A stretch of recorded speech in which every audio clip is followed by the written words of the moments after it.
friends are heathens, take it slow. Wait for them to ask you who you know. Please don't make any sudden moves. You don't know the half of the abuse. So, fuck yes, welcome out to Hype. I'm your host, BRYAN. With me, as always, Jonathan Harsey. We watched a lot of movies. Ryan James. Always. And CHEWIE Darso. I watched one movie. Oh, I didn't know we were checking in with how many movies we watched. Yeah, I watched all of them. CHEWIE watched one that she then made me watch for a second time. Oh. Very much against my I had will. a really long, busy, exhausting Marriage. 2 weeks. Yeah. Is what brings us together today. And then special guest this week is Alex Marshall Brown. Hey, everybody. I think this is the first time that I've mentioned on an episode we're going to have a guest on, and then it didn't fall through. Yay! I'm glad to be there for you. Yeah, it really worked out this time. 'Cause every other time, like, we have this person coming up, and then they back out. Oh, So this, I felt like I was jinxing it last week. I'm like, yep, and then Alex Marshall Brown me next week. I'm like, well, now she's not going to be. But it worked out. Pulled Proved you're through. wrong. 2017. Yep. That's Off to a good start. Yep, it's working out well. Alex, do you have anything you want to plug right out of the gate? Things coming on? Things coming up. Oh, I just got to double on Casey Undercover, that Disney show, with Zendaya. Nice. So, yeah, that's going to be coming out in the next couple of weeks. That's the newest, most wonderful thing in my That's life. pretty exciting. Were Yeah, you so- Zendaya? I was not Zendaya. I was her season 3 nemesis. Ooh, What that's Ooh. one about though. Xanadu? Were you Xanadu? I don't know. If you say Zendaya, I'm like, immediately, That's a I'm like, sequel, that must be the all right? sister of Xanadu. I'm not familiar with this actress. Xanadu's sister. It's the only thing She has that her makes sense. own The one we musical. don't talk about. I'm not familiar with this actress. No worries. Clearly. She's young. She's teen. She's a producer on the show and crushing it. Okay. Yeah. That's cool. Awesome. She's in Spider-Man, Zendaya. Oh, yeah, yeah, yeah, She's yeah, the one yeah. in Spider-Man. Yeah. Okay. Exactly. That's why I geeked out for a second. I'm like, wait, did you get any detail? How producerly is she? It's very exciting. Is she Mary Jane or not? Can she explain the plot? Has she ever heard of Spider-Man? I mean, Oh, if the answer to that was no, I'd be very upset. Everyone no, knows actually. who Spider-Man is. No, I legit want to know what Spider-Man is all about. Explain it. No, how did he Why get are his there powers? spiders? It Why all are there- starts with his Uncle Ben. All right. The rice? That sounds dirty when you say it like that. no, it sounds like rice. It just sounds like something Yeah, I just want delicious in New rice now. Orleans. He does Yeah. make dirty Oh, rice. Yeah, it's the Ooh, That's that not got the first rougher. thing that comes to mind. Brain. All right, I'm going to get out now. See you later. mixed in. I was going to say, let's get started with where have you been doing? Alex, you want to go first? Something you've done recently that you think other people would like to do? No? That other people would like to do? Yeah. Movie, TV show. I mean, like, Book. so the book that I've been reading that recently that I absolutely adore right Oh, now you is brought called props The again? Mechanical. I need the video, Yeah. the visual reference. The Mechanical, for the camera that's not catching this moment right now. Right. It is by Ian Tregillis. I've been on a really big, I think I told you this last time, I've been on a big AI sci-fi kick Yep. for a while now. And in The Mechanical, And now we have photographic evidence. what I really love about the story is that it's effectively set in it's set in a world where we still have kings and queens and they still have the hierarchy in terms of their social status, but it is a society that I'm assuming is set in the future that has royalty, that has the technology of robots as their slaves. And they have forgotten how they got the technology to begin with. So they just have a bunch of robots they can order around. They don't know how to build them and they don't know how to fix them. But they just have a bunch of beings that are conscious and self-aware that are designed to follow orders. Oh, that sounds like it's going to Can they backfire in a repair big way. themselves? I know, right? I'm so thrilled about this. Can they not repair themselves? They don't know. They know how to do minor maintenance on themselves, but they cannot explain how they've done it. Huh. Oh, they're people. They're people. They're people forced to live their lives following other people's orders. And I mean, why do I identify with that? I don't know. It's great. Yeah. That definitely sounds like it's going to end really well. I know. Revolt, revolution. Ryan, what about you? Where have you been doing? All right, I'm going to talk about a podcast. I was What's a podcast? I've never heard of them before. This is something new. You get it on the internet and you listen to it. What's the internet? Is that the only place? Let's Ooh. fall real deep down. Is the that like a dark I alley? know that Al Gore Sometimes, made yeah. it. Diagon Alley, right there. Something with Al Exactly Gore, like yeah. that. All right, go ahead. Anyway, last podcast on the left. This is pretty cool. It's a podcast about kind of like supernatural stories, a lot of urban legends, Chupacabra, Jack the Ripper, so on and so forth. Oh. Is it like a different story every week, or is it like? It's looking like they do like sometimes multi-parters. Okay, Like Jack yes. the Ripper has a lot of episodes, but sometimes it's just one. Very cool. Yeah. John, what about you? I saw Lego Batman. Yay-ish. Yeah. It was fun. It was fun. And I mean, it's got similar fast-paced humor like the Lego movie, so it was enjoyable. See, I thought they actually took their time a little bit better in this one. Like, I thought the jokes were better paced than the last one, where it's like every single second is a joke. Except for like the action scenes. I think that like it even got to be a little bit much for me. Yeah. Where it was just like, okay, what is going on? I see a lot of Legos. It's like someone got really mad and stormed into my room and like threw the Legos up in the air. And it's like, what's happening? Yeah. But otherwise, it was funny, and it was fun to see to hear the cameos and to try and guess who they were. I did not realize that Joker was Zach Galifianakis. Oh, see, that one I knew going in. Oh wow, that was either. That's great. I knew nothing about this movie going in other than it's Lego Batman. I knew him, and I knew Billy D. Williams was Two-Face. Yeah, I thought that 'Cause- was clever, yeah, 'cause and I thought it was funny that Ralph Fiennes was Not Voldemort. not Voldemort. They made a point to cast him as someone else, Yeah, that was pretty funny. and they got Eddie Izzard to be Voldemort, He was good. and it was great. And the Sauron Lord of the Rings joke Yeah, in there killed me. yeah. There was. I'm a lot actually of- dead right now. As good as it was, I'm still annoyed they're look giving great. that guy Nightwing. I don't want him to do Yeah. Nightwing. Oh my eye! Yeah. The only article I read about Nightwing coming out was that somebody's obsessed with the casting based on how good their butt's going to be. Oh yeah, you gotta have a great. You gotta have butt a if great man butt to be Nightwing. Yeah, Apparently. like That That's is gonna be like- a big Actually, deal. in that suit, you're right. You got Yeah, it yeah. right. Duh. like that's just kind of his thing. Like there red was a or whole blue. article That is- about this person deducting who's going to be the best person because So- of their butt. So yeah. Jeremy Renner for Nightwing. Oh my god! That's what I was about to say. Yes, Oh, he was man. not on the list, but yes. I know a good man butt when I see one. And Marvel has not been utilizing it. They gave him a long coat for some stupid yeah, reason. yeah. Don't How cover that shit up, rude. man. I will go really quick for my where have you been doing because I'm not done with this yet, so I don't really have a whole bunch to say. But I'm playing Mirror's Edge Catalyst because I bought it for $20 at Target. Right And on. I will say it is totally worth $20. I'm very sorry for anyone who spent 60 on it. Because when it doesn't work, it's a fucking pile of shit. But when it does, it's a blast. But that's so hit or miss that it's definitely a $20 game. It seems like there's enough to play though. Like, Oh, absolutely. I am full on buyer's remorse, spending $60 on Battlefront because it's Oh, not yeah. enough of a game. See, I spent $10 on that one, and I got $10 worth of entertainment Yeah. out of it. I got maybe like 5 to 10 hours of enjoyment. I'm like, all right, I'm good. That was definitely worth $10. Yeah. But yeah, no, Mirror's Edge, $20, totally worth it. It's very pretty, it's fun, and when it works, man, it's fun. But then you're always kind of on the edge of your seat, like, when is it gonna break? It's gonna break again. It's gonna break. What do you After mean this- by break? I mean that you'll be like climbing a wall, and then your hands will get stuck in the geometry of the wall, and then you have to restart. Yeah. That is awful. That's awful. Yep, because you're not I getting hate out when of it it. happens in real life. They should refund people's money for that. Yeah, I it's just don't it's understand how awful. how it gets through testing. I don't know. Chewie, where have you been doing? Oh, well, I just got off working, 12 days in a row? I don't remember. I think it was. A while. I think it was 13. I know that my boss actually wanted to work this weekend too, but luckily. But you have a podcast to be Yeah. on. Priorities. Luckily, the producers went, "You guys have been working very efficiently.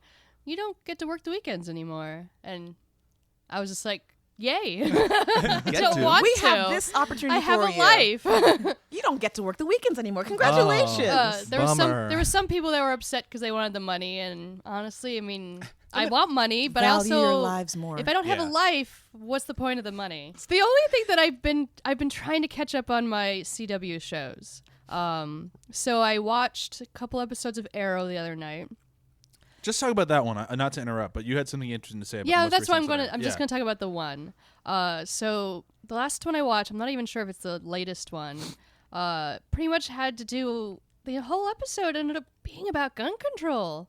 It was real weird. I'm It's like, very I'm, weird for a show about a bow and I'm arrow. not used to Well, that's used the to argument, right? Arrow. Yeah. I mean, Arrow does have messages about being self-reliant, working in a team, realizing when you can't do things on your own, and just kind of trying to check your ego, because they do check Arrow's ego a bunch. Even though they make some stupid things where they broke him and Felicity up, I still think that's retarded. But whatever. Olicity, if you will. So, Not anymore. but everything was a little more subtle. Like, I mean, as subtle as these shows usually are. But this was like over the head bashing about gun control. But it was about the discussion of it, where they had the one character's Wild Dog and Mr. Terrific. Mr. Terrific is all for gun control, and Wild Dog's like, no, give me my guns. He does have So two they, guns. yeah. And they keep fighting, and Felicity just keeps getting pissed off and just says, just shut up, stop talking. And then eventually Mr. Terrific is like, no, I'm not going to stop talking about it. That's what's wrong with this country, is because we can't have really discussions anymore. And it's like, it's true. It's very true. I appreciate the sentiment. It was just really weird watching it and be like, I feel like you're just actually, he's so close to just looking at the camera and condemning me right now. I was so conflicted while watching it. Like, I appreciate the message, but it's too heavy-handed. That's a great issue that I think we're going to come across more often. Like, what is the right way to bring in real-world issues to our escapism TV? Yeah. Yeah, because because so many people are getting to the point now where they don't want to watch news. Right. So it's kind of like, well, it's either this or we don't talk about it anymore. So it's going to happen. I think you're right. I think it's going to happen more and more as the next 4 years go on. Yeah. With the buffoonish clown we have as president. Number 45. I'm all for messages in my content. I just would like it to feel a little bit less like I'm being pointed at. Well, yeah, it's going to be a rough start, but it's going to. No one's going to be doing it well in the beginning. It's going to be figuring it out as they go along. And I like it that it's a CW show. It's kind of like Teen Vogue going after Trump. But I also feel like people are going to get more desensitized of it the longer we wait, because they're getting barrage of this is the right thing now. Yeah. Yeah. So that they're not going to listen the more nuanced we get at telling that story. Okay, so now that we're done with that, I think we should move on to the episode of today, which is our first ever Blockbuster Round Up, which Dun, is dun, what dun. which is what we're calling it for now, unless we come up with a better name at some point later on in the future. We will. If not, I kind of like Blockbuster Roundup because it reminds me of Cowboy Bebop for some reason. we need to it make reminds a good me of the, Blockbuster joke. Yeah. The classic Blockbuster cartoon closeout. Woody's Roundup from Toy Story. Oh, there we go. Yeah, Yeah. yeah. No, this name is staying for sure now. Yeah. Thanks, Toy Story. Yeah. So what this is going to be, as you'll listen to and find out, is that we basically took 5 movies that were either varying degrees of to, oh, it's not bad, and we just don't really want to spend a whole episode on them. Nothing against these movies. It's just like we want to talk about them because we love movies and we love these things. But at the same time, like, what do we really have to add to these that you haven't heard in a billion other podcasts? So we're really here to give our 2 cents on it. We all took one that we're going to be kind of leading the charge on. But for the people who watched it, we'll charge in and have our own 2 cents. But we'll spend a little bit of time in each one of them. And I like that you moved the microphone specifically to capture that. I did not. It's just Hold on, I got this coming up. And to clarify, that's not me sneezing. It wasn't sneezing, was it hiccups? It's like a little hiccup thing. No one was clarify now. Yeah. We didn't need that before. I'm sure people in the car would be like, "Was that a sneeze?" When we first Well, it started happens dating, she all the calls time. them hiccuburps. Because that's what Hiccups. there's Hiccuburps. something in between. Yeah. We need to take out a couple letters, Yeah. please. So wait, air's coming in and out? Yeah, actually. It's really weird. That's what defines the difference, I guess. Oh, boy. I have to explain this all the time at work. Whenever someone would be like, God bless you. I'm like, I didn't Nope, sneeze. I don't get it. I still will say, I'm not sure if she listens to this podcast. My favorite sneeze of all time is my friend Rosa. He goes, "Hi, Clee!" Were those words? So what you're saying is your friend came from an anime. Apparently, yeah. Wait, one more time. Hi, Clee! Yes. I've spent most of my life perfecting. Did you just cast a fireball? Oh my god. Yeah, it is the funniest shit ever. And if she listened to this podcast right now, she's going, "God damn it, Brian!" God damn it, Brian. But it's really funny whenever she does it. Okay, so I think we should get started. Let's. I'm not sure where to begin with this one. Who should go first? Doctor Strange. Doctor Strange wants to go first. Ryan We'll wants start. to Okay. go. I risk forgetting what this movie was about if I don't get it out now. Okay, so each one of us will get a 30-second breakdown. We're going to try to have videos out for each one of these. Hopefully they'll all be out before the episode, but if not, enjoy them after the episode. Yeah. John's only one man. He can only do so much. Yeah, with all these special effects requests you guys keep asking for. Only for Alex's. Flaming fish. That worked out really well. Can Ryan. you insert Tarzan's penis, which they insinuate in the movie a bunch? Insert but it we where? never They actually make get to so see many it? dick jokes in that movie. It's ridiculous. John, let me know when you're ready to go. I'm ready. All right, Doctor Strange in 30 seconds. Go, go, go, go, go, go. All right, Dr. Stephen Strange is an accomplished neurosurgeon who gets into a car accident and loses use of his hands. Well, he still uses them, but they're weak.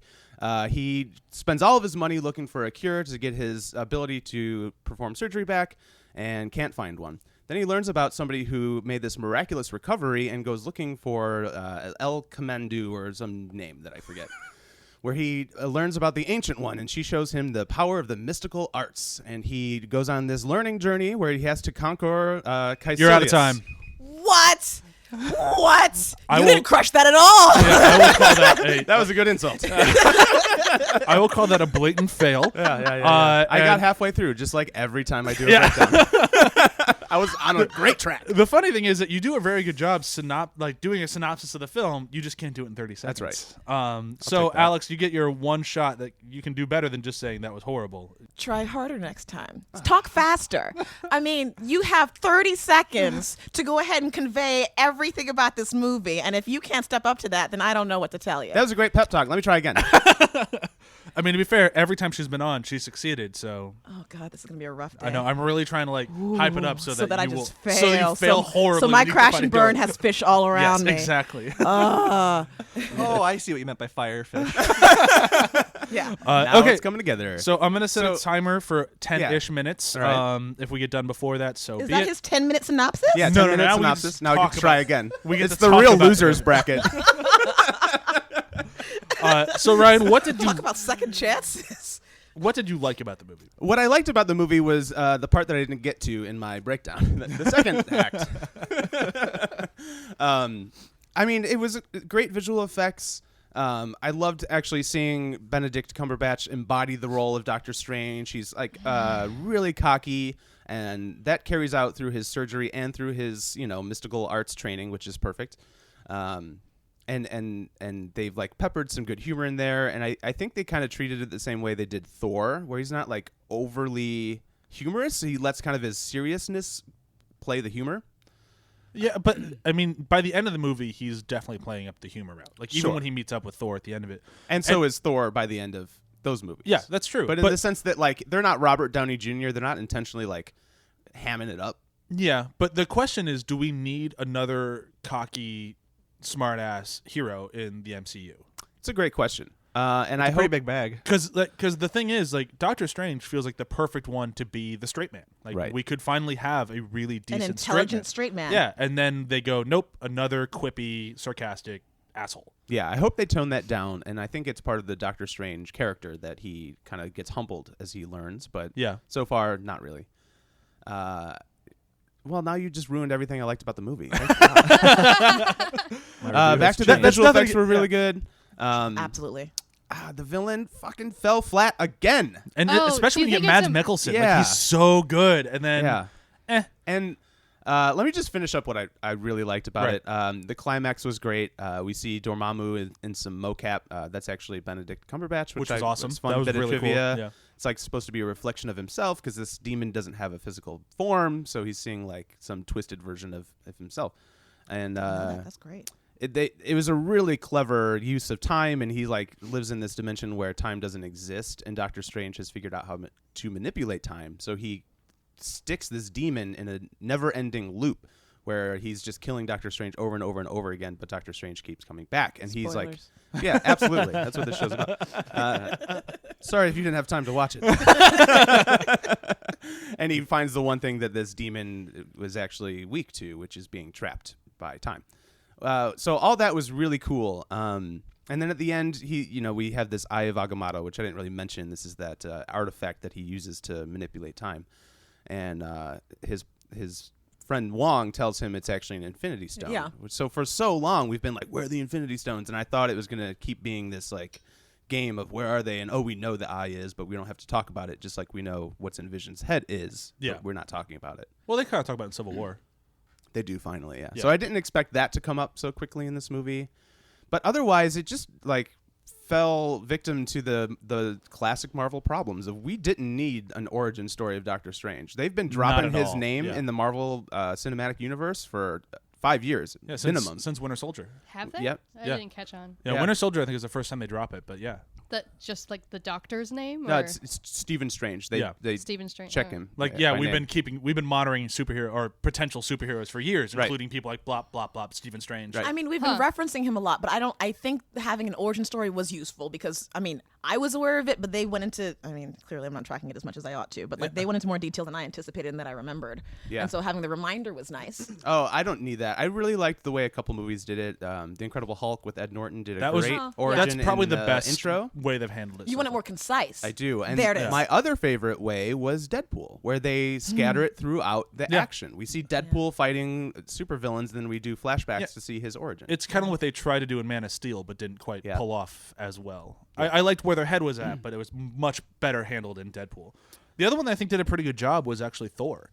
Because Thor, Sure. he is Thor in the beginning of the movie, and it's more about him learning to be a respectable hero than it is about him learning to wield the hammer and all that sort of stuff. I agree with that. Like I think that's kind yeah. of a smart move. He has to learn how to be human, and that's the birth Yeah. of that superhero. Yeah, Right. so that's Yeah. a birth of him being a hero, not Exactly. necessarily of him becoming Thor. And So that's kind of powerful. A yeah. vain yeah. asshole Yeah. that's thousands of years old. But okay, so My other big problem Yeah. with the origin aspect of it was the misuse of Mordo, because this is like the classic Doctor Strange villain, and he literally embodies everything that they did with Caecilius in this movie. Like he breaks off from the Ancient One and learns the teachings of Dormammu and falls victim to this dark magic, and Doctor Strange has to stop him. Instead, we watch all that happen with another character, and at the end, he's like, "No, I'm gonna go be a supervillain," and then are we gonna watch the exact same plot in the Trying to second set up movie? their sequel for that, yeah. yeah, and But That's what's the thing, you're Mordo right. gonna do that Caecilius didn't do in this yeah, movie? it really felt like a very weak. Like, I guess he'll be like he easily could have been the villain in this one. Yeah. Like, there was really no need for Mads Mikkelsen if Right. this is what they're going to do with this character, anyways. Yeah. I mean, I guess the only difference would be is that now he'll be what is he the something of New York the Sorcerer Supreme. well he's not supreme at the end of this, The, but he's the He has the Prefect? sanctum. That's not the word. I don't know, Sanctorum. but yeah, Guardian. yeah, he's Yeah, basically whatever he's it in is. charge of the New York Yeah. Right. chapter. But Fight you know, by Club. the end of the second one, he'll be Sorcerer Supreme. Like, you know Right. that's coming, and it kind of felt like, all right, so we're just not doing it in this one because you don't want him to be that accomplished by the end of the first film. I get it. That's what but, I didn't need because But we know he's going to do it. Yeah. It's a weird choice. Like, there's a lot of weird choices in this movie. I would have very happily taken a Doctor Strange one shot from Marvel and then put him in the Justice League movies. Yeah. Do it. Like Do I have the just right one place? little bit, one little blurb. I don't need like this whole arc. Iron Man's great for a story arc. He's got some classic villains. He's got a lot of changes his character makes. Like Doctor Oh, Strange. We don't need a trilogy for that. No. Yeah. We don't need a Doctor Strange trilogy. No. Like just like the there's a lot of backlash against me. People like me saying this. I don't need another Ant-Man movie. I Like, didn't either. I would have liked the Wasp to have been in the first one Yeah, exactly. and just have the one. Yeah, so it's like you have so many heroes that I'd rather see than Yeah. another Ant-Man movie. No matter how much I enjoyed Ant-Man, because I don't think it's a bad film. It's just, I mean, can't we just get Captain Marvel sooner? Sure. They're really just they're pushing all these like kind of B-listers. I hate to say that because But I that's been love their- Doctor Strange. I Yeah. love Ant-Man now, but Yeah. I didn't before. I liked Spider-Man. I liked the X-Men. I liked even Iron Man, Captain America were great choices, but they're really stretching now. Yeah, it's. I don't think it's bad. It's just not. That wasn't a Great. Fantastic Four joke. Do you have anything else you want to say on this, or does anybody else want to chime Yeah, in? I think it's sad to say that I'm like harping on the same problems that Marvel always has in their movies. This but many movies in, yeah. But they seem to be just stuck in set in this. They're not going to change. they're stuck in a time loop. Yeah, I mean, Kevin We're- Feige has even said like there is a roadmap to each one of these movies, and it's up to the director to make it their own. But they still have to stick to that roadmap, and it's like, rough. and like So that's to hear the news that That's like Creative like freedom. when somebody when I had a boss that told me, "Don't assume anything, but think on your feet." yeah, exactly. yeah. I'm like, what? Yeah. I don't know what What? to do. Yeah, so it's frustrating because then you know, all right, so I know what happens in Captain Marvel, I know what happens in every movie from here on out, and it's just kind of upsetting. well, But- then you can kind of guess the trajectory of Infinity War. Yep. If Thanos is going to be the main character of Infinity Yeah. War, you got his origin story. Yep. And it's like I don't. He overcomes some weird, insignificant, bad person to him, I guess, and then and I money. Step 3, profit. Yeah. It would be fun if they played with his family, with Gamora and Nebula, but or his son. Yeah. Who is Bane. he's the he's in charge. He has his own book right now, kind of, where he's trying to kill Thanos, and it's a really really good book.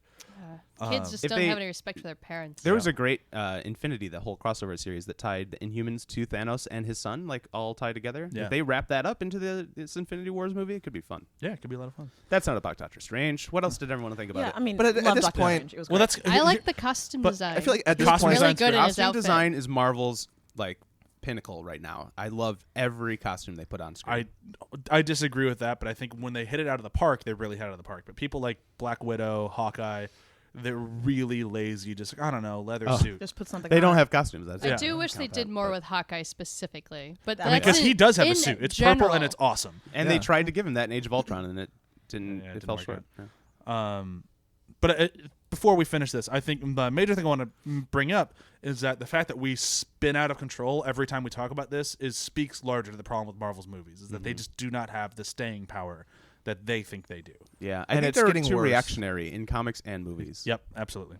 They need I- a solid vision. Visually loved it. I mean, Oh, it's gorgeous. overall, Gorgeous the movie. vision needs improvement for storyline in general. But just visually experiencing it, it was like a living Escher drawing, and I just was eating it all up. It was great. It was very good. I did want to talk about that too. I loved it visually. It was a lot of fun, but it didn't feel like Doctor Strange to me. He never had like that Inception style stuff going on. I want to Yes. see more of him like in the new comics that you and I are reading, Yeah. where like there's like mystical creatures Yeah, floating that's about that awesome. only he can see. Yeah. It's like the astral plane stuff. It's not about like turning some buildings sideways. See, but that's where Marvel always plays it safe because they don't want to lose their general audience. They don't want to make it too complicated. I we're thought out this of time. was supposed to be. I'm just going to finish this. I thought this was supposed to be our solid introduction to magic, and you know, And the then it magic kinda wasn't wasn't. what I wanted. Yep. It wasn't magical. Can I just slip it in really fast that in the DC universe, I'm really pissed off they're taking away Zatanna's hat. Oh, that is dumb. I just wanted to yell that really fast. You should have mentioned that when we started talking about Suicide Squad, aka the DC universe. Okay, sorry. But We're it's just fine. talking about We can do that magic, next. so that's what I thought about it. Or how about we talk about Suicide Squad? Are we ready for Suicide Squad? So, John, you ready to go? I guess. Suicide Squad in 30 seconds. Go, go, go, go, go, go! So Amanda Waller gathers a bunch of jerks to stop Superman or Superman-like people, and one of them goes rogue, obviously, because maybe Amanda Waller's not that smart. And so they go hunt her down, and then they punch a bunch of shit monsters, and it just gets all wacky. And there's a unicorn joke that never pays off. But they stab out her heart, and it's all good in the end, I guess. They go back to jail, and Joker breaks them out. Okay. That'll work, I guess. Nailed it. In time. Okay, so you get to make fun of somebody of your choice. I will make fun of Ryan. Man, that breakdown was horrible. I mean, you're not wrong. Ow, The my breakdown feelings. of Doctor Strange, that is. Yes, You of didn't course. get very far past the first act. Okay, so I'm love starting the at 10 first minutes now.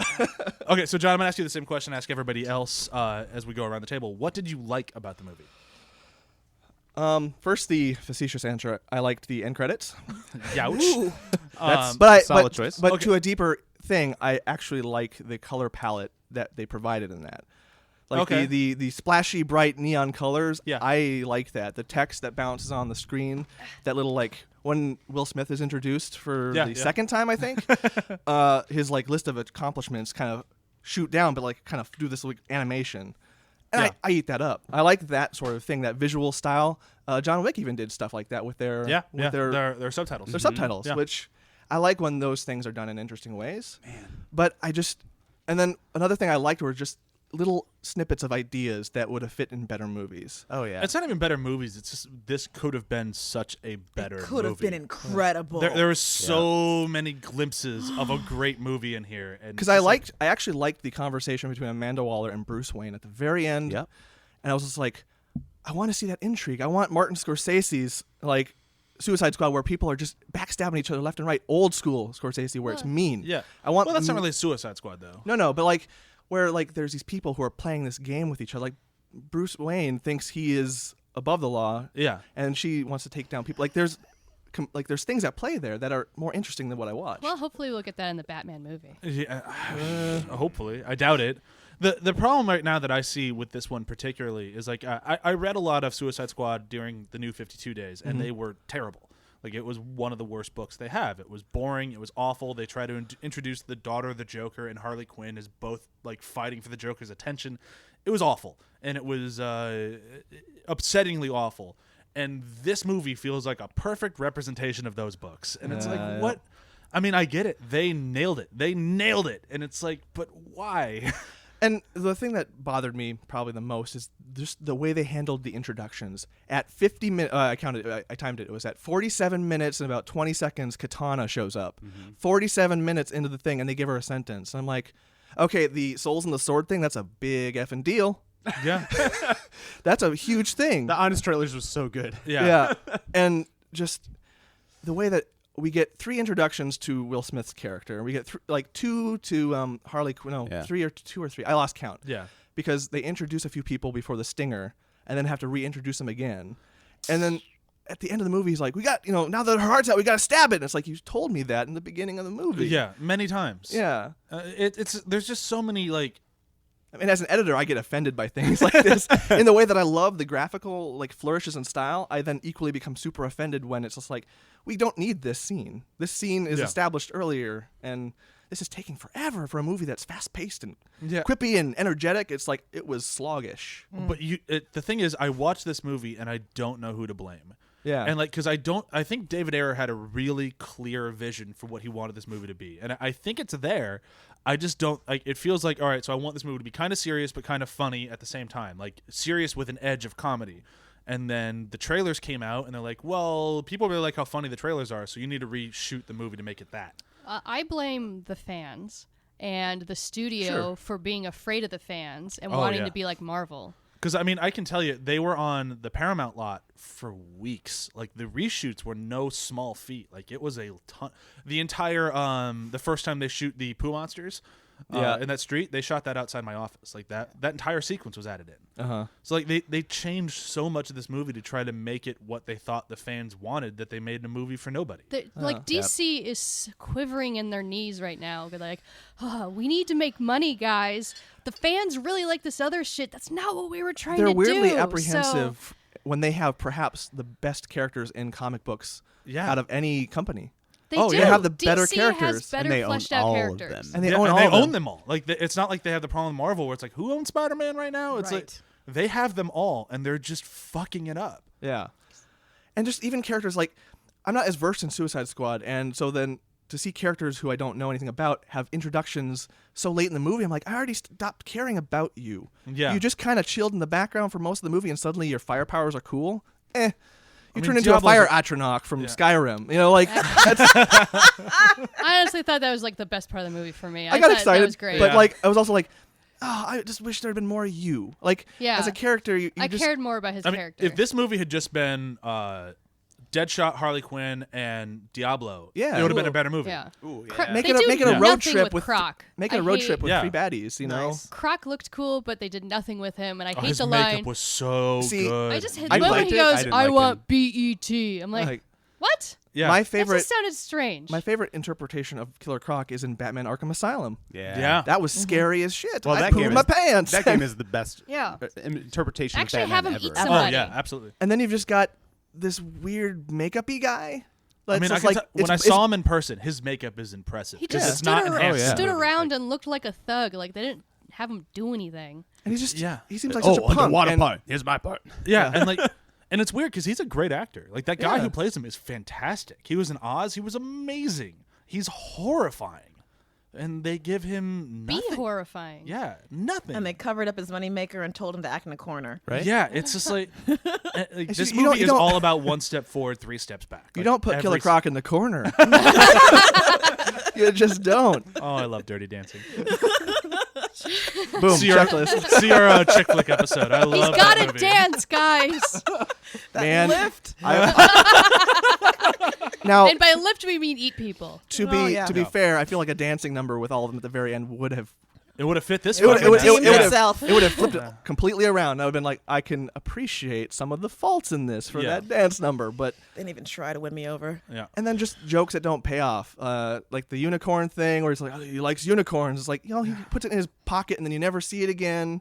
Yeah, There's that the was security weird. guard. Does his character like unicorns? No, that was after Because I the thought movie. they were like that was funny for Deadpool. Let's That's do what that. it feels like. Yeah, it's really what it And feels it turned like into here. money. So like he put the unicorn in his pocket, it turned into money. Is he like is he? The leprechaun? Yeah, it's Yeah, magical. yeah. Does he have a magical coat I mean, pocket? yes, a unicorn is magical. Or And did it's he just- steal money in a different cut of the movie and they put the unicorn in later and then they forgot which part was which? Ooh. Reshoots. That'll happen. Yeah, it's just so unfortunate because there's a bunch of colorful and interesting characters here that I wanted to initially learn about. Like I don't know much about Deadshot, Deadshot's a great villain. and his Great introduction villain. was actually Yeah. pretty cool. Him, just taking a shot like in 1 second and then running off the building. I was like, Yeah. It made me feel like it reminded me of kind of a Nolan-esque world of Batman that they filmed. Like there Yeah. was, it was shot in such a way like that bank heist in Dark Yeah, Knight. yeah. It felt like that moment. And that whole, like everything about him, like that's such a great character introduction of like, I haven't been paid yet. I'm not going to kill him. You only have 2 seconds left. Pay me or he doesn't die. Like it's awesome, and it's so Deadshot. Yeah. And it built his character in a cool way that just no one else gets. Yeah. Yeah. And then the main villain, the Enchantress, Ugh. the June Moon. She just The hula I mean, hooping. the hula hoop. you know master. you know what's menacing? Thrusting at a wall a whole lot. Yeah, like, Well, and this is with supposed experience, I have some experience at thrusting at a wall. It is very threatening to the right people. Just stand here and wiggle and thrust, and I- you're the Yeah, villain. I almost got arrested. to be technically you have a minute and a half left, but I really don't want you to say anything else about this movie because that's the best out Best out. possible. So we're moving on from Suicide Squad at John thrusting at a wall.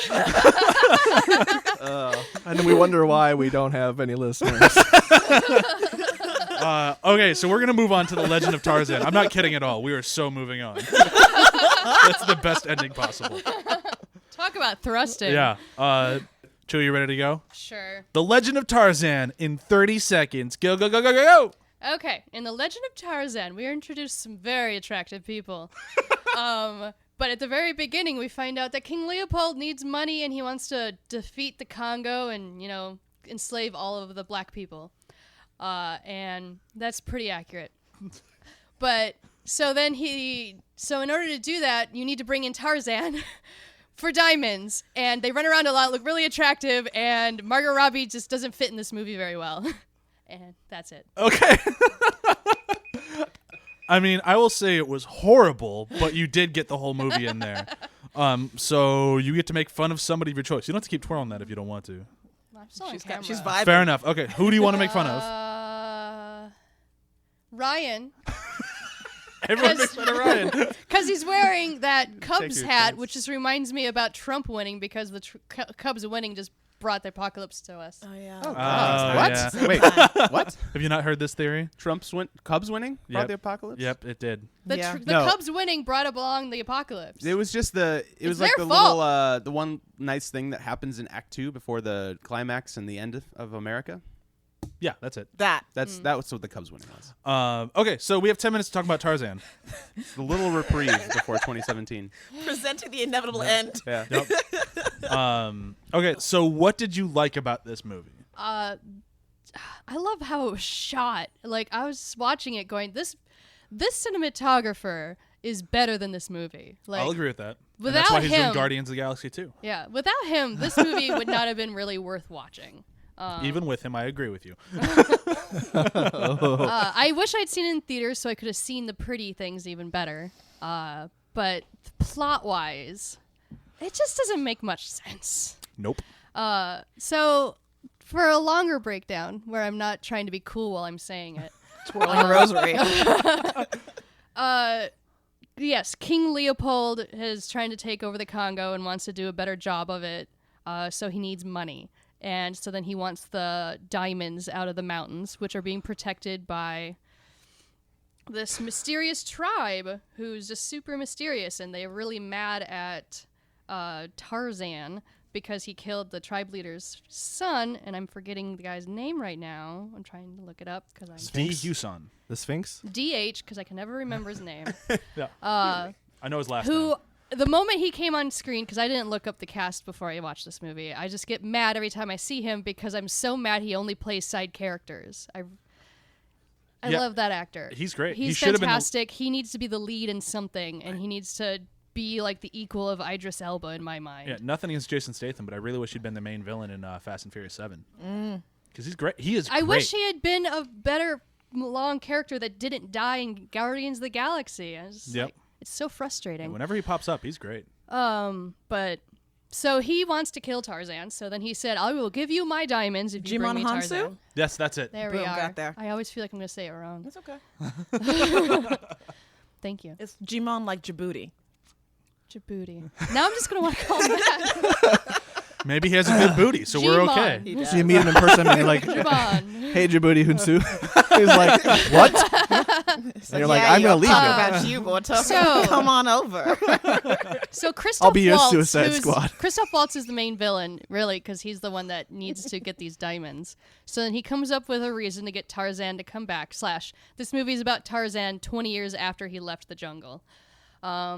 So we get a little bit of them in England, and Tarzan just doesn't look so happy in, the grayscale of England. So then they come back. Margot Robbie's really happy to be back, and she just kind of smiles and is pretty the whole film.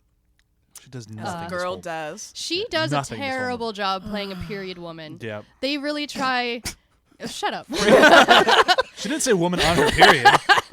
I'm such a child. I love it. But that's how it's going to be read. They want to make her Heard. like Jane is We're all supposed to in- be a we're all in text. strong-willed woman who's very like a feminist of her time, but they just Margot Robbie cannot play that type of character. She's good at playing modern times characters. I don't know. They need to give her some way of being like, you need to learn etiquette in some form so it's convincing that you're a woman in this time period. We need to Eliza Doolittle, this manic pixie dream girl. And they just didn't. Like, she can't deliver any of her lines, her mannerisms. Everything is just so wrong for the time period. It was annoying the crap out of me. And I think a large portion of that blame beyond Margot Robbie is definitely David Yates because it Tell her to try. yeah. Oh, he did this? Yeah, he had 2 movies this year. One of them was pretty decent, and the other one was What was the other? Fantastic Beasts and Where to Find Them. Oh yeah. Yeah, he did both for Warner Brothers. Warner Brothers has to Which love the this women guy. in that movie looked like acted appropriately to their time. Yeah, it's I don't. So that's why I think it's kind of on the two of them because I mean, clearly, if he's in pre-production on Fantastic Beast and production on this at the same time, like he is getting pulled every which way. Yeah. He just took on more than he could chew, and clearly he knows Harry Potter and has done it now. How many times? Like 5, 6 times. Yeah. Yep. But okay, moving on. Yes. Samuel L. Jackson's also in this movie. And I kind of Should liked. have opened with that. Yeah. Way to bury the lead. He's not the lead actor. And also, thank you No, for he's thank the you. lead actor. Thank you for referring to him as the Samuel L. Jackson. I mean, The Sir Samuel L. Jackson. Yeah. he really should be. Yeah. I mean, come on. Yeah. But He's a knight in my heart. Alexander Skarsgård plays Nice. Tarzan, and he's great. They really make him mopey Tarzan, but he does as much with mopey Tarzan as you possibly can. They kind of make Tarzan into Captain America, where he apparently by being raised by gorillas, he also has the strength of gorillas and everything else. Yeah, Legit. science. Yeah. I mean, well, that is kind of Tarzan. I mean, Yeah. that is kind of how the book went and how So every iteration. he can throw people through walls without even breaking out in a sweat or anything. And his bone structure is different because he grew up running on Yes, all that's fours. Science. They should have just cast The Rock. See that man running around on all fours. I would have watched the shit I out of would. it. Right? Somebody Well, get me they to Warner tried Brothers. that when they made him Conan. No, he wasn't Conan. No, that was He was Hercules. He was that's right, he was Hercules. There it is. Aquaman was Conan. More like Huncules. Am I right? Sorry, you were saying Now we're at the all My thinking about hunk The Rock. movie. This hunk movie. There's a lot of Yeah, hunks in this his movie. 6-pack is really weird. I'm sorry, but like for some reason there's a big space in between the abs. I don't The get animated six-pack, yeah. it. Yeah. But I liked how River they runs through it. depicted his relationship between the gorillas a little bit, particularly with his mother gorilla and his brother gorilla. I really, really wanted to just see a movie about that. Jordan Let in the it- Jungle. Check it out. Yeah. And the whole plot line of them stopping the conqueror of the Congo just didn't work very well, especially because I know the Congo does get conquered and really raped for decades, and I don't know if it ever actually stopped. The ending of the film shows all these tribes coming together and cheering. They never did anything. We didn't get introduced to any of them, and it really just looked like they were reusing shots a lot in this film. They people were. just going, "Roar!" And there's something really weird about all the African tribes and this huge crowd of black people cheering on two white people making out. Yeah. I don't know why, but that felt really weird at the end of the movie. I'm just like, wait, what the fuck? I mean, it is. like just It a is all whole- you need is a white guy film. It Yeah. definitely is that.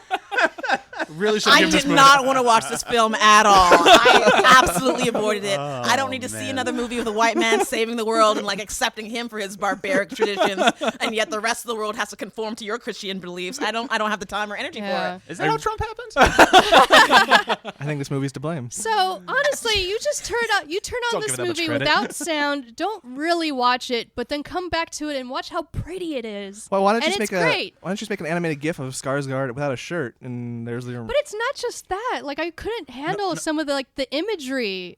You didn't like the imagery at all? No, I'm trying to establish a new creative standard where I appreciate art for more than just its visual aesthetic. Oh, I'm not- because content is going to matter so much more for the quality of my life in the future. Oh, I totally agree with that. That's why I'm saying you can Content matters just now. turn off the sound and watch this movie. No, not even then. Still, No? white man saving black people. That's It is. true. It's just without sound and the horrible score. I didn't even pay attention to the score. But no, like I will agree, it's a very well shot movie, but that doesn't help it from being a kind of shitty movie. I'm not saying it Yeah. isn't. But I can definitely see why he's a young guy and why he's going to be getting more roles as a cinematographer. He can put together an image. Yeah. He's fucking great at it.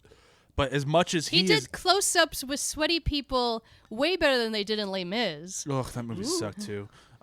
So he did Guardians, or He's doing Guardians too. he didn't do the first one? No. Ooh, No. He that doesn't should be really have good. too many big There's films on his something to docket. work on. Oh yeah, like left that's right into that one. well, that's you look at like the stuff he has coming up. Like he is a hot guy to go get right now. He's really good at his job, and it's just I'm going to say his name in one second. It just seems so unfortunate I that believe in you. as we are remaking these things, Henry or Braham. okay. I believed in her. that as we're adapting these things, redoing them, especially with like the Disney ones and like this, it's like there's an opportunity here. There's opportunity to change it. You can't to change really. things. Tarzan's I mean, tougher to Tarzan change. has always been a white guy saving Yes. the jungle. Yeah. That's all what Tarzan is. Like flip the script, do something like Well, it's Find just, a new angle no to no it. Yeah. no one really like. There's not enough people who truly are like nerds about Tarzan. I mean, honestly, if they'd just gone the route of him and the gorillas, it would have been a Yeah. stronger film, other than him saving all the slaves. Like that's where it's just Yeah. like, okay, this is where we're making the wrong step. Like there's a different story we can tell that would be interesting, and this isn't the right I one. think they Especially tried at it this by day and having time. Samuel Jackson's character in there because he's the one that convinces Tarzan to go back because Samuel wants to stop the slavery. Yeah, Samuel. Okay. The thing that they did by bringing Sam Jackson in the movie this is our final point. is that you win the black folk by having Sam Jackson in your movie. Yes, you are trying to recruit me to watch your film because Samuel L. Jackson is in it, and even that wasn't enough. Like, Yeah. I'm so sorry. Yes, like They made him the dope character. The like dopey, sorry. Yeah. The dopey character with a gun. It's what I fear is Why? Why though? All right, we need to move on. I'm sorry, we've spent our 10 minutes. Try to keep up, Samuel. I'm not going to wait for you. Alex, do you want to go next, or do you want me to go next? Yeah, I can go. Okay, so this is probably, at least critically, the best film we have on the table today. Made so much money. It made All of them. buckets and buckets of money. So here we go. Finding Dory in 30 seconds. Go, go, go, go, go, go, go. So, in this dark tearjerker with a blue tang fish who's like having special needs issues, with dealing with themes such as loss and identity issues and self-doubt and self-deprecating behavior, it's a 13-year-old spinoff of Finding Nemo, and Dory is effectively the Lieutenant Dan in her Forrest Gump story of a Christopher Nolan memento. whoa. Okay. I'll take it. Oh, that That worked does out make really. this sound like the best quality film on the docket. That's far more than what I got from it. Okay, so you get to make fun of somebody of your choice around the table. I'm not Just really make fun of Ryan. Everyone else's. She already did. She started Ryan. with that. Just do it again. you did not crush it your whole 30 seconds. Like, it wasn't good. It wasn't quick. It wasn't efficient. You're horrible, gonna is be what the, she's saying. Fail. I Your won't say- performance is bad. No. There's room for improvement. Oh, there we go. That's the best. Okay, There's so pills for that. Rotten or fresh? Oh, don't Turning. reference that, please. so 10 minutes on Finding Dory. The first question out of the gate, what did you I mean, obviously there's more to like in this one than pretty much everything else on the table, but what did you really like about this one? I really liked I always love Ellen DeGeneres. I think she's amazing and hilarious, and I think that they just gave her a mic and told her to talk and found a way to build the story around her. I thought that Pixar did a great job of like visually differentiating between the different types of water and having her story just feel expansive, but also bringing in the whole Sigourney Weaver Marine Institute. Like I just, Dory talking to Sigourney Weaver was the best part for me. The reason why my breakdown was really dark was mainly because this movie caught me off guard. I thought I was going to sit down and just like laugh and joke, and then the sense of losing your parents like slapped me in the face. There was a moment where I was screaming at the screen saying, "No, Dory, no, this got too real. Oh God." Seriously. Just bawling for no apparent reason. I don't know why this movie had no effect on me. Really? Yeah. Like maybe it's just the Finding Nemo world, because I took me forever to see Finding Nemo and I didn't like it. And then this one, Didn't like Finding I Nemo. don't like. I know I get that reaction all the time. I don't like Finding Nemo. And Trust then me, this. it's annoying because it's my favorite Pixar. Absolutely. Yeah, no, it's fantastic. It Does not live up to Finding Nemo. It's a No. less sophisticated version. So of I Finding think that's what it Nemo. is. So I didn't really like Finding Nemo, and then I've heard how great Finding Dory was, and then I went to see this one. I'm like, the parts at work, like the Sigourney Weaver thing, are fantastic, and Yeah. I really like what's Ed her name? O'Neill also did a great job. Ed O'Neill was yeah. really good, and I thought the girl from I'm forgetting her name now from It's Always Sunny did a Caitlin great Olsen. job. Yeah, Caitlin Olsen did a really good. All the parts worked really well. It's just I don't think the story clicked for me in a way. I think it ran too long. Yeah. 2 hours is too long for a kid's story. I think that they looped back to old locations, and it didn't really pay off. Yeah. Because they had her travel across the ocean to go to the Marine Institute, trying to find her parents, and then going back to quarantine later on, and meeting back with, is it BRYAN or Betsy? Who was the bird you had to imprint with? Oh, Becky. Becky. Yeah. There we go. Yeah. So like the circling back to different tertiary characters and the circling back to other locations slowed it down a whole lot more than it needed to, I think. Yeah. Her parents were the most perfect, understanding parents that don't ever exist in reality. Yeah. And fish also don't live that long. No. No, fish don't live that long to be rediscovered years later. Yeah, those fish would have been most definitely Hecka dead. Yeah. Hecka dead. Hecka Love it. Maybe they had time to but get see- but see, at the same time, Fair, it's this like- is only 2 years, pretty much, since Is Dory it? was born. Yeah. Is it fish years or is it real years? Because we see her grow yeah. up, and then Finding Nemo happens, and then it's 1 year later. Oh, I guess that's true. Yeah. Do they live that long? I don't 2 know. years? I don't I know. think they could live 2 years. Yeah. I honestly don't know. I mean, they can't remember 5 seconds out in the future, so Yeah. in the past. Like I was kind of thinking that what you said about just the not living that long, but then when they got to the seashell thing, the radial seashell thing where they were like looking for it, Yeah. I was like tearing up. Oh God, Yeah. bawling. I like how they shift cinematography. They don't shift cinematography, but they have these really picturesque moments. The moment where, spoilers, where she comes back to quarantine, searching for her parents, meets up with all of the other blue tank fish, and they're like, "Oh no, they looked for you years ago. They're gone. They're dead. Blah blah blah." And when she's hit with the shock of her life and then falls down the drain, her whole world tilts sideways. Yeah. She shifts into a first-person point of view, and it gets you go on this roller coaster ride with her, where she clearly is not in control of what's happening to her. She's just the victim to it, and the shifts in how they tell the story visually, I think, are really interesting. Here's my question for the movie, because I'll be the grump of the bunch who didn't like it. Grump. Did this movie need Marlin and Nemo? So no. It didn't need them. They only, felt shoehorned in They the were whole carried movie. along simply because she was a spin-off off of the first one. And that's Yeah. why I'm saying this is a spin-off. Yeah. This is not a sequel to Finding Nemo at Right. all. It's one of the couple moments where I feel like they lost faith in the children watching this. Yeah. Because my daughter recognized Dory Yeah. right That was away. enough. That was enough. That's Yeah. like It was enough. my niece. Like we tried to show her Finding Nemo after she saw this one in theaters with my sister, and she's like, "I don't like this one." She just wanted a movie all about Dory. She doesn't give a crap about Nemo or Marlin. So it's like, so did we really need it? Well, I have- they did that whole family thing with them. That exactly. But that felt so shoehorned into me because the Sure. family was her parents. No, but that was part of the theme that they were trying to introduce, I think. Because, yes, Dory had defined her family during the entire movie as finding her parents until the shoehorn at the very end where Exactly, they're like, no, I can make my own family, and Nemo and Marlin are a part of that. But they could have been back at their, I forget what it's called. Their At the reef. Yeah, they could have been back at the Right. reef. Yeah. And then she's like, I need to go back to my family. And she Right. could even bring her parents with, or Right. doesn't have to. But I partly why I think, well, yes, they're carried over from Finding Nemo because they're the most recognizable characters. Sure. But where the story is different is whereas Finding Nemo isn't about Nemo. It's about Marlin's search for Nemo. Right. And so as adults and as parents, we identify more with Marlin in that journey. And in this one, it's more about the child's journey trying to find her parents with Dory.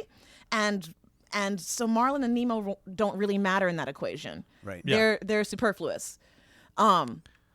And also, I think that's why a lot of adults don't get Finding Dory as much either, because the elementary sense of losing a parent is something that we've all come to terms with and grown with. And for a child, that is mind-blowing. Yeah, and so I absolutely. think kids identify with Finding Dory a whole lot more than adults do. That makes sense, actually. Yeah, no, it totally makes sense. And like I don't know what it is about these movies that just don't click for me, because everything you're saying sounds like a great film.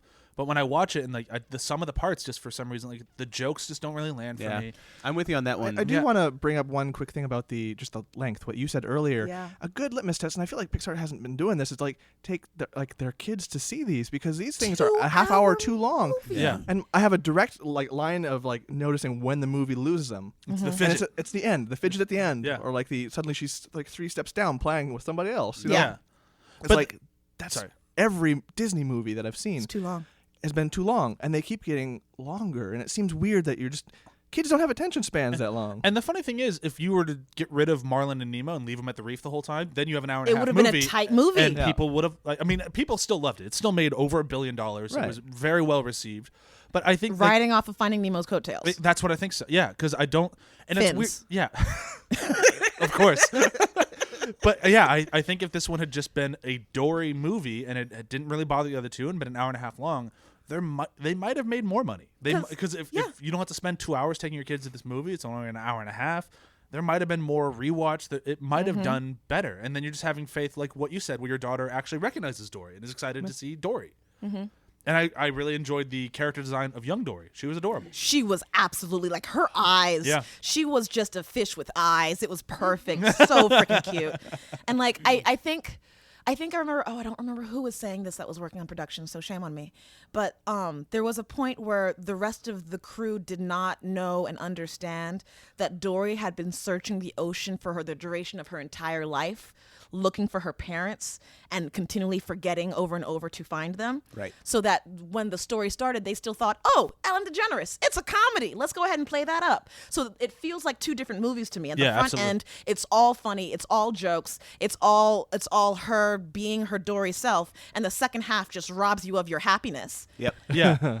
But it's like they try to do the same rug pull that they did back in the day with Up. But with Up, it made sense for the story and it was motivated. And it's like you're still enjoying this ride while it's being this huge emotional weight. Yeah. Whereas this one, I felt like the switch, it just kind of like, well, now I'm just watching a different movie. The Memento flashbacks were so convenient. Yeah. It's kind of like I've confronted an obstacle. Oh, I remember this. Let's fix this now. Let's go this route. Let's do this thing. And so yeah, It just wasn't as well written as I was expecting it to Oh, be. yeah. Like it was basic. Yeah. It was super basic Nemo. Exactly. Yeah. And I think I had very high expectations for it because of how much people told me I was still going to like it, even if I wasn't a big fan of the first one. So when I finally got around to watching, I was like, I mean, it's not, I'm not saying it's a bad movie and I'm not saying like people shouldn't see it. It just didn't work for me the way that I was told it was going to. Finding Nemo is the kind of movie where I know that I will revisit it at some point. I will watch it again. Whatever kids come into my life will watch it too. Yeah. I don't really hear that much about Finding Dory. Yeah. Now, the one, we only have a few seconds left here, but John, I'll ask you this one. Which one does your daughter like more? I think Finding Dory. Yeah. Really? And do you think it's because it's the newer one or because it's more geared towards kids? More geared towards kids. It's more it's less vignette-y than the first one, Finding Nemo. It's not like it's less skit based, because when you give a kid an exit point, like, oh, this story is done, they're gonna jump. Oh, like so like the shark scene is done. So The shark now scene's they're done. Okay, I sure. can do something else. What's going on over here? Yeah. Like suddenly, like when you break it into the pieces, it felt like piecemeal. Nemo did, and I have nothing wrong with that. Yeah. But it gives kids an exit. very Whereas interesting, Dory yeah. is just like it's still just a straight shot. Yeah. And I kind of appreciated that about it. That it was just So kids are like Dory. Yeah. That's not that far off. But like, so I just had one last point. Sure. My issue, a big issue that I have with this, is that as much as this movie was about her parents trying to teach their special needs child how to survive in the world and how we're supposed to accept people for who and what they are and you can overcome your adversity, they did not do a very good job of not making fun of Betsy and also not making fun of, was it Gerald? Was it that seal that Idris Elba was making fun of? I heard things I about had them making issues fun with of that. special needs people. Yeah, they were bullies. Yeah, it's there's some kind of Like there was moments in like this. there was a. It didn't make sense to me that they would put so much energy towards Dory and saying, "Oh, look, she's great as she is. You are like Forrest Gump and you can overcome anything." And then to go ahead and make fun of all of these other characters. And there's an hierarchy where, like, if you're a fish that doesn't talk, you're dumb. Yeah, there's some weird It's weird lazy, ideas It's in this. lazy joke writing is what it is. Yeah. It's when you It make doesn't- it easy. It doesn't feel like they did the Pixar thing where they reworked it until they got it right. They didn't just do that. kind of. They did that for Piper, the short at the beginning, but they didn't do that for the rest of the movie. Oh, I still haven't seen that. It's a cute short, 6 It's minutes. not on Netflix, so YouTube. well, there is that. Okay, so we need to move on to what is clearly the end of the day, which is the apocalypse. Dun dun dun! I see what you did there. Yeah. Oh boy, X-Men Apocalypse. Hold on, here comes Cyclops. Pew pew pew pew pew. Come on, just talk about how good they all look in leather. Oh, they really don't though, and it's not leather; it's big rubber, plastic, stupid suits. Okay, here we go. Leather X-Men suits. Apocalypse in 30 seconds. All right, so Simon Kinberg and Bryan Singer try to cash in on the X-Men, all new X-Men property by bringing back all the young X-Men, and then Apocalypse shows up and he wants to rule the world by using Xavier's powers for reasons. And then he doesn't because all of the other young X-Men show up and they basically kick the crap out of Apocalypse. The Four Horsemen are Angel, Psylocke, Storm, and Magneto, of course. And I'm out of time. Yep. Those Four Horsemen, they'll Really slow you down. short. Yeah, I mean that's pretty much it, isn't it? Somebody else can tell me if I succeeded or failed. I don't know. I don't. You I missed s- out a lot of stuff. I didn't about know. Apocalypse. You and your I first said act that- business. I said that Apocalypse showed up and he wanted to rule the day and he didn't succeed because the X-Men beat him. But you said that you started a listing bunch some of horsemen. teenagers. You didn't talk about the horsemen coming back, or. He had I to did, name I them all mentioned them. first. All right. I'm going to say I did it. Alex, what's your final judgment? Did he make it? I mean, the simple fact that he could stop talking before the timer went off gives him the All win. right, you I'd made say. it. Boom! All right, bring it on. Apparently this episode's whipping boy. What do you Yeah, got? boy. So I choose to make fun of Ryan. What a surprise! And I'm going to say your coffee today was subpar. No. Was it But really the though? Not a Must good have water been to bean experimenting. ratio. I mean, no, it's actually fine, but I'm going to say it's subpar. Did you brew the my Starbucks feelings It are coffee? could hurt. have been great. Instead, it was No, subpar. it's Pete's. Okay, so 10 minutes to talk about X-Men Apocalypse. Yeah, let's do it. So the thing is that like when I saw the movie in theaters, I actually enjoyed it, and I think that's because I'm not a big fan of Bryan Singer's take on the X-Men, especially Simon Kinberg and Bryan Singer's take on the X-Men. Was that 3? Um, Last Stand? no, it was no, I don't know how long Simon Kinberg's been writing him, but I know he did Days of Future Past in this one, and there's something about like the way that he writes X-Men where he really gets the humor of X-Men, but does not get the story of X-Men. Yeah. So the humor's there, and it's in this one too, and that he really nails that sense of humor.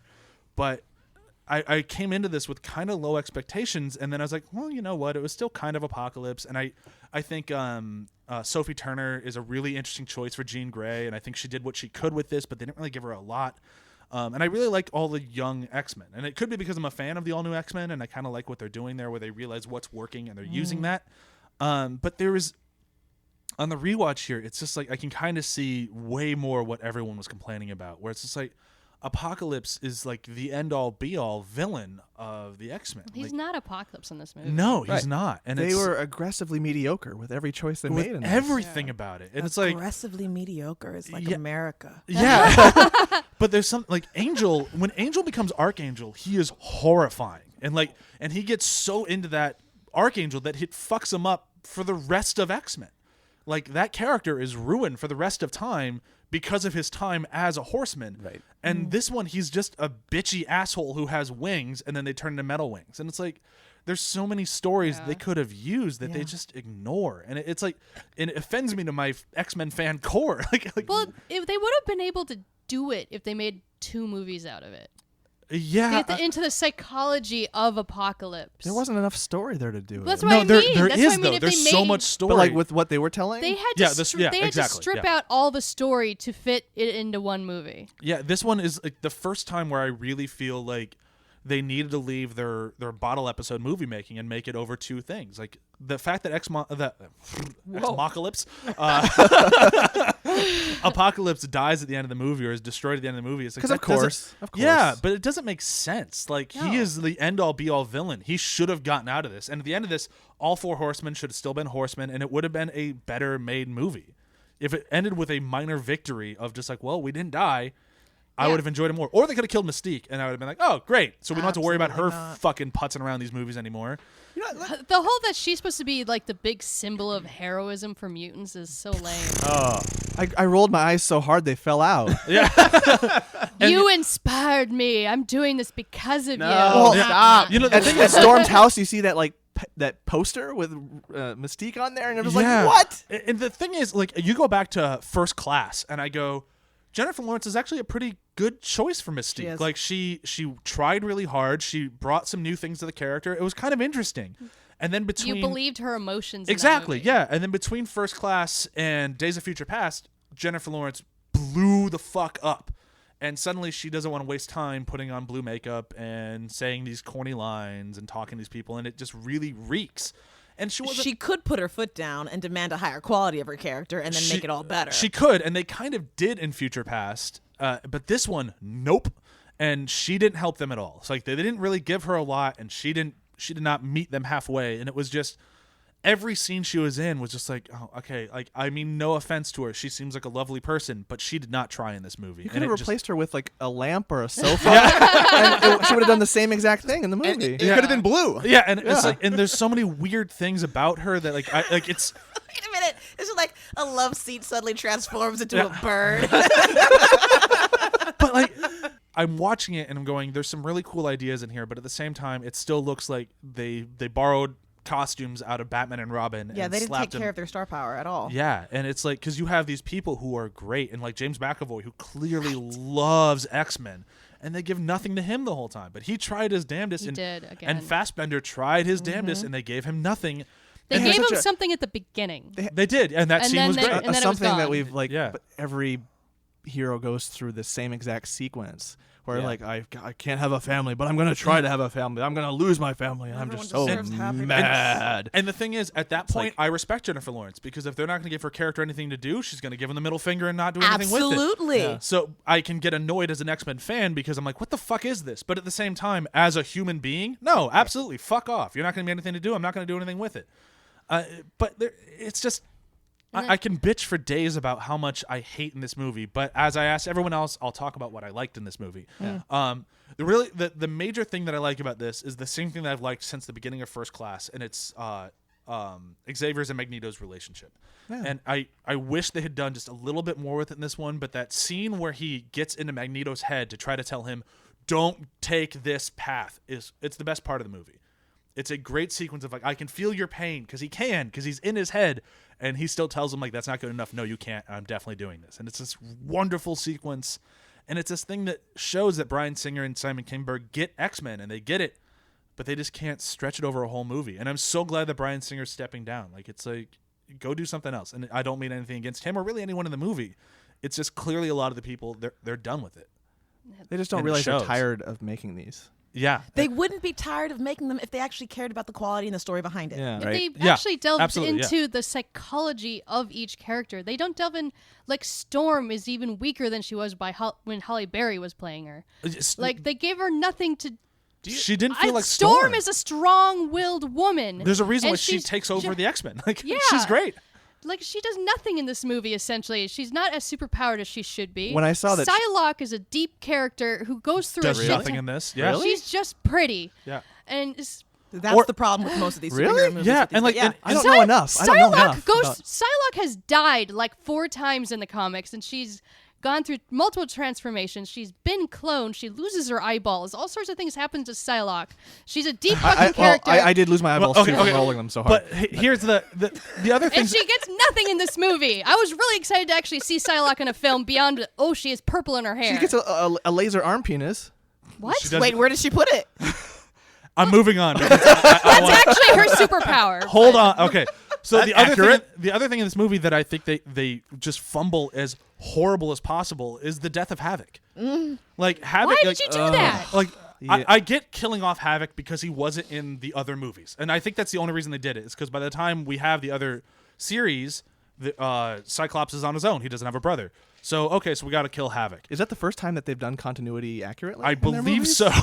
Yeah. In the next movie, after they erase continuity, 'Cause they I- come I- back exactly. to it hard. Yeah. I forgot who he was until he burst out with this chest thing. Because I was like, Right. I go into these movies knowing that continuity means jack all. Yeah, And so there's some blonde dude who sounds like it has a See, deep voice. And the thing like, is, who I, are you? I again? really like Havoc. Havoc's a great character, and I get having to kill him for the motivation of Cyclops becoming an X-Men. All great, but they kill him. Cyclops goes, "Where's my brother? Where's my brother?" And they go, "Oh, he's dead." And everyone goes, "Cool, all right." Yeah. Moving on.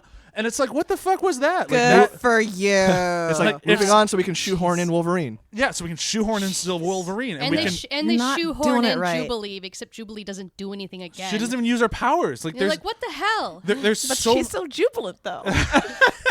Jubilee, I know everyone always shits on Jubilee, but I love her like if you so ever much. had to actually fight her, like she'd fuck you up. She'd fuck you up with happiness. Yeah, it's I'm so colorful, happy I died. but it Star-spangled hurts. joy. I mean, the long and the short of X-Men Apocalypse is that they did nothing for their characters. The actors, with the exception of James McAvoy, do nothing to help the I don't poor feel like they were writing. taken care of, so just they didn't Yeah, care. exactly. So nobody cared about this movie, and other than maybe Bryan Singer, because he was really excited about making it, because he pitched it before Days of Future Past even came out.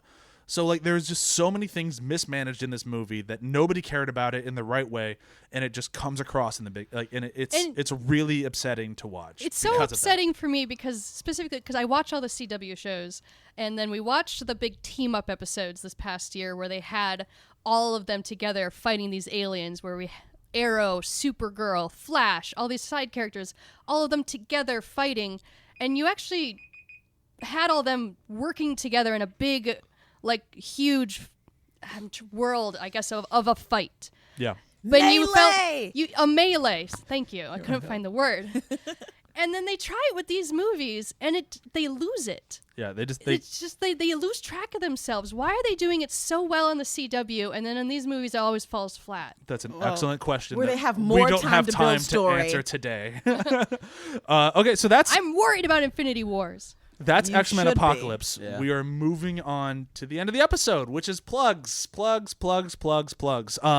But right before we get into those, I will say I think this worked out well. Did you guys have fun with this? I had Yeah, fun that with was this. great. I had Good fun. time. I There's a think lot it's- of yelling. I think it's a good way to kind of get through the For movies me. we're not going to spend a whole episode on. Brilliant. Yeah. Okay. So you can find us athpod.com, where you can find. I'm writing an article right now, which is ranking all of the Friday the 13th movies, and I'm having so much fun doing it.